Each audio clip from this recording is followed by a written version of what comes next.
Hello friends, இன்றைக்கி நம்ம வீட்லேயே சிம்பிளாக ஈஸி மெத்தடில் சிக்கன் பிரியாணி எப்படி டேஸ்டியாக சமைக்கலான்னு பார்க்கலாம். அதுக்கு இப்போ நான் 3 டம்ளர் பாஸ்மதி அரிசி எடுத்திருக்கேன். அது நல்லா வாஷ் பண்ணிவிட்டு ஒரு அரை மணி நேரம் தண்ணியில் ஊற வைக்கணும். அப்புறம் 1/2 கிலோ சிக்கன், 4 மீடியம் சைஸ் வெங்காயத்தை நீட்டு வாக்கில் பொடி பொடியாக நறுக்கி வச்சுருக்கேன். 6 க்ரீன் சில்லி எடுத்துக்கோங்க. அப்புறமேட்டா 2 மீடியம் சைஸ் தக்காளியை நீட்டாக நறுக்கி வச்சுக்கோங்க. ஒரு ஆஃப் சைஸ் லெமன், கொஞ்சோண்டு கொத்தமல்லி எடுத்துக்கோங்க. அடுத்தது பட்டை 4 துண்டு, பிரியாணி இலை 3, கிராம்பு 6, ஸ்டார் பூ 2, மராட்டி முக்கு 2, கடல் பாசி 2, ஏலக்காய் 4, அப்புறமேட்டா 2 spoon red chilli powder, 1 spoon garam masala, அப்புறம் கொஞ்சோண்டு மஞ்சத்தூள் எடுத்துக்கோங்க. இப்போது குக்கரை அடுப்பில் வச்சுட்டு ஒரு 3 டேபிள் ஸ்பூன் எண்ணெய் அந்த குக்கரில் விட்டுக்கோங்க. எண்ணெய் நல்லா சூடானதும் நம்ம எடுத்து வச்சுருந்த அந்த கரம் மசாலா எல்லாத்தையும் ஒன்றா அந்த குக்கரில் சேர்த்துட்டு நல்லா அதை வதக்கிக்கோங்க.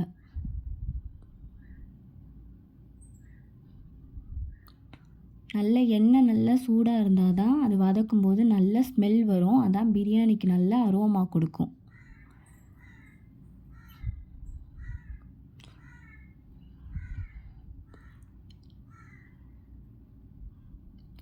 அடுத்ததாக இப்போது நம்ம நறுக்கி வச்சுருந்த வெங்காயம், அப்புறம் பச்சை மிளகாய், இதை அந்த குக்கர்லேயே இப்போ சேர்த்துடலாம்.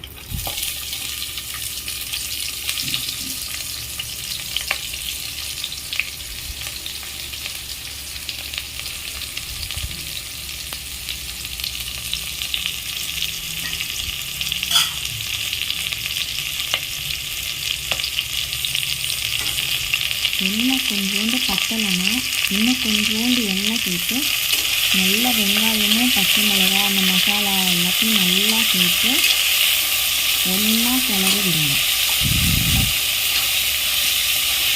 ஒரு 10 to 15 மினிட்ஸ்லேயே நல்ல கோல்டன் ப்ரௌன் கலர் வந்ததுக்கு அப்புறமேட்டா நம்ம ஒரு 3 tablespoon ginger garlic paste எடுத்து வச்சுருந்ததை அதில் சேர்த்துடுங்க. ஃப்ரெஷ்ஷாக அரைச்ச இஞ்சி பூண்டு பேஸ்ட் ரொம்பவும் டேஸ்ட்டும் அரோமாவும் ரொம்ப நல்லாயிருக்கும். இப்போ அதையும் நல்லா கிளறி விட்டுட்டு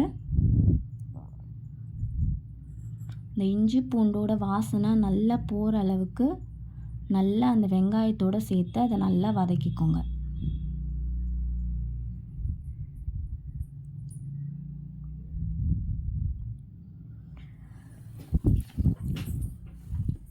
அடுத்ததாக நம்ம நறுக்கி வச்சுருந்த தக்காளியும், கொஞ்சோண்டு கொத்தமல்லி, ஒரு கைப்பிடி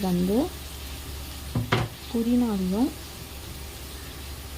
அதில் சேர்த்து நல்லா ஒன்றா எல்லாத்தையுமே ஒன்றா போட்டு கலக்கிக்கணும்.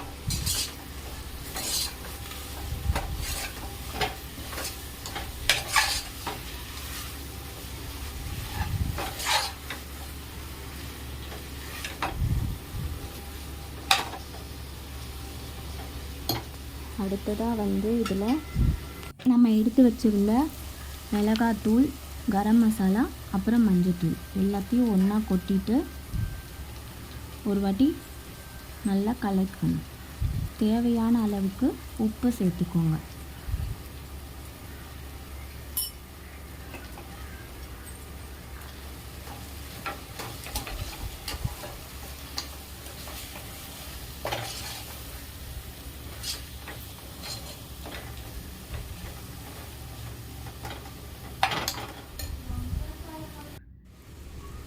அடுத்ததாக இந்த மசாலா நல்லா எண்ணெய் பிரிஞ்சு வரும்போது நம்ம எடுத்து வச்சுருந்த 1 டேபிள் ஸ்பூன் தயிரை இப்போது இதில் சேர்த்துக்கலாம். நல்ல புளிப்பு இல்லாத தயிராக இருக்கணும்.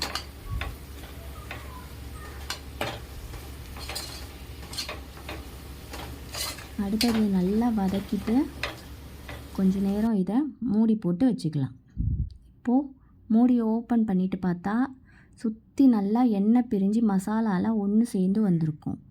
இப்போது நம்ம வாஷ் பண்ணி எடுத்து வச்சுருக்க 1/2 kg சிக்கனை இதில் சேர்த்துக்கலாம்.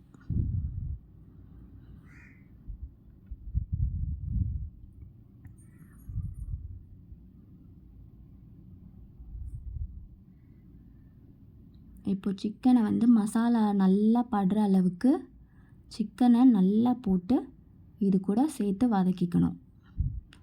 சிக்கனோட எல்லா இடத்துலையும் இந்த மசாலா நல்லா ஒட்டுற அளவுக்கு நல்லா வதக்கி வச்சுட்டு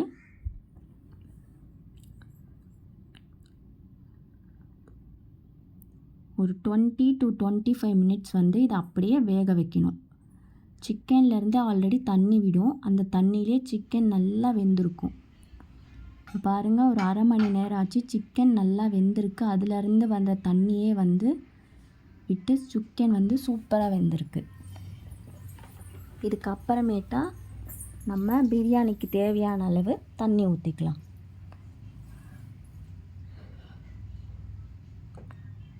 நான் இந்த டம்ளரில் வந்து 3 டம்ளர் அரிசி எடுத்திருக்கேன். அதுக்கு 4.5 டம்ளர் வந்து தண்ணி ஊற்றிருக்கேன். 1க்கு 1.5 விதத்தில் தண்ணி ஊற்றிருக்கேன். தண்ணி நல்லா கொதித்து வரணும். அதுக்கப்புறமேட்டா நம்ம வாஷ் பண்ணி ஊற வச்சுருக்க அரிசியை இதில் சேர்த்துக்கலாம்.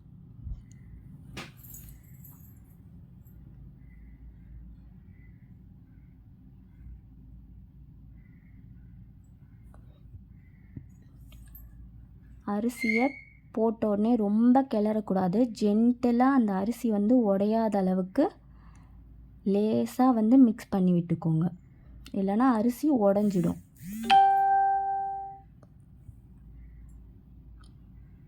அடுத்ததாக இதில் நம்ம எடுத்து வச்சுருந்த ஒரு 1/2 லெமன் எடுத்து வச்சுருந்தோம், பெரிய சைஸ் லெமனுங்கிறதுனால அதை இதில் பிழிஞ்சு விட்டுட்டு இப்போது உப்பு காரம் எல்லாம் கரெக்டாக இருக்கான்னு செக் பண்ணிக்கலாம். இந்த ஸ்டேஜில் உப்பு காரம்லாம் கொஞ்சம் கம்மியாக இருந்தால் செக் பண்ணிவிட்டு வேணும்னா நம்ம போட்டுக்கலாம்.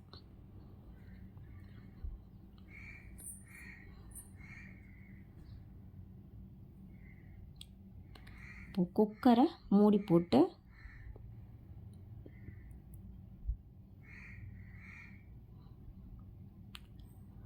ஒரு விசில் விட்டுக்கலாம். குக்கரில் ஒரு 10 to 15 மினிட்ஸ் ஆகும். ஹீட் வந்து மீடியம்லேயே இருக்கணும். ரொம்ப ஹையில் வச்சுட்டா பிரியாணி வந்து அடிப்பிடிச்சிடும். அதனால் மீடியம் ஹீட்லேயே ஒரு 10 to 15 மினிட்ஸ் வேகணும். அதுக்கப்புறம் ஒரு விசில் வந்த உடனே அடுப்பை ஆஃப் பண்ணிவிட்டு ஒரு அரை மணி நேரம் அதில் தம்லேயே இருக்கட்டும். அதுக்கப்புறம் நம்ம குக்கரை மூடி ஓப்பன் பண்ணி பார்த்தோன்னா நம்மளுக்கு உதிரியான சிக்கன் பிரியாணி ரெடி. இது சின்ன பசங்கள் வரைக்கும் சாப்பிடலாம். நம்ம வீட்லேயே செஞ்சுருக்கிறதுனால எந்த விதமான கலரும் இதுவும் சேர்க்காம வீட்லேயே செஞ்சுருக்கோம். அதே மாதிரி 1/2 கிலோ அரிசிக்கு 1/2 கிலோ சிக்கன் போட்டு செஞ்சுருக்கிறதுனால ரொம்பவும் டேஸ்ட்டாக இருக்கும். அரிசி எந்த அளவுக்கு உதிரியாக வந்திருக்குன்னு பாருங்கள். குக்கரில் கூட கொஞ்சம் கூட குக்கரில் ஒட்டாமல் வந்திருக்கு. நம்ம தண்ணியெல்லாம் கரெக்டாக வச்சோன்னா இந்த அளவுக்கு உதிரியாக சூப்பரான பிரியாணி நம்ம வீட்லேயே ரெடி ஆகிடும். Thank you for watching.